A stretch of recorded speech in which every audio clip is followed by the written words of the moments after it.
اعوذ باللہ من الشیطان الرجیم بسم اللہ الرحمن الرحیم اللہم اغفر لی ذنبی، اے اللہ میرے گناہ کو معاف فرما دے۔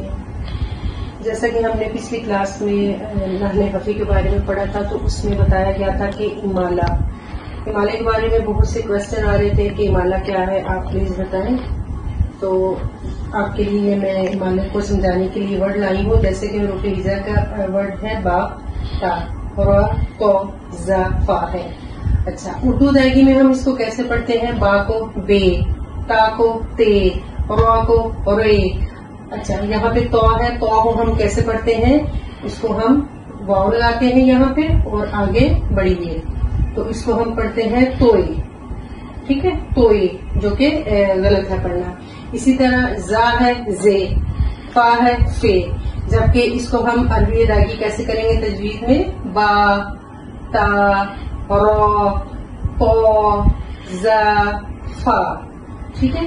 تو یہ کلیئر ہو گیا الحمدللہ ہمارا کہ امالہ کیا ہے؟ بے، اور جبکہ عربی کیا ہے، تجوید کیا ہے؟ با۔ امالہ کیا ہے؟ تے، تجوید کیا ہے؟ تا۔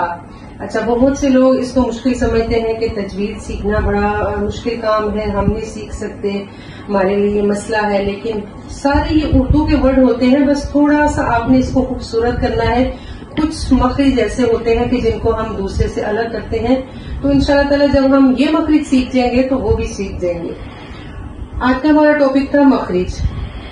مخرج وہ مقام ہے جہاں سے کسی مخصوص حرف کی آواز نکالی جائے تاکہ اس حرف کو دوسرے حرف سے الگ کیا جا سکے۔ یعنی کہ یہاں پہ دیکھیں تا ورڈ ہے اور یہاں پہ دیکھیں تو ہے، فرق کتنا ہے؟ یہ تا ہے باریک ہے اور تو موٹا ہے، تو جب ہم اس کو قرآن میں پڑھتے ہیں تو تو کو تا کی طرح پڑھ جاتے ہیں، یا تا پڑھ لیتے ہیں یا تے کی طرح پڑھ جاتے ہیں، یعنی امالہ کر لیتے ہیں۔ تو ایسا نہیں ہم نے کرنا، ہم نے کیا اس کو کرنا ہے؟ تو، تا، تو، اس میں ہم نے فرق کر کے پڑھنا ہے۔ تو انشاءاللہ تعالی نیکسٹ کلاس ہماری مخارج کے بارے میں ہوگی۔ آپ اگر یہ آپ لوگوں کو سمجھ آ گئی ہے تو پلیز مجھے کمنٹس میں آپ لکھیں اور مجھے بتائیں، اور آپ کیا نہیں سمجھ سکتے یا کیا آپ کو سمجھ نہیں آتی تو انشاءاللہ تعالی میں وہ بھی کلیئر کروں گی۔ آپ کو جتنے لیکچر ہم نے دیے ہیں، اگر اس میں کوئی بھی ایسی مشکل چیز لگ رہی ہے تو آپ مجھے کمنٹ کر کے پوچھ سکتے ہیں۔ تو انشاءاللہ تعالی اب ہم مخرج لائیں گے کہ مخرج کیا ہے اور کہاں سے یہ نکلتے ہیں اور کیسے نکالا جائے گا۔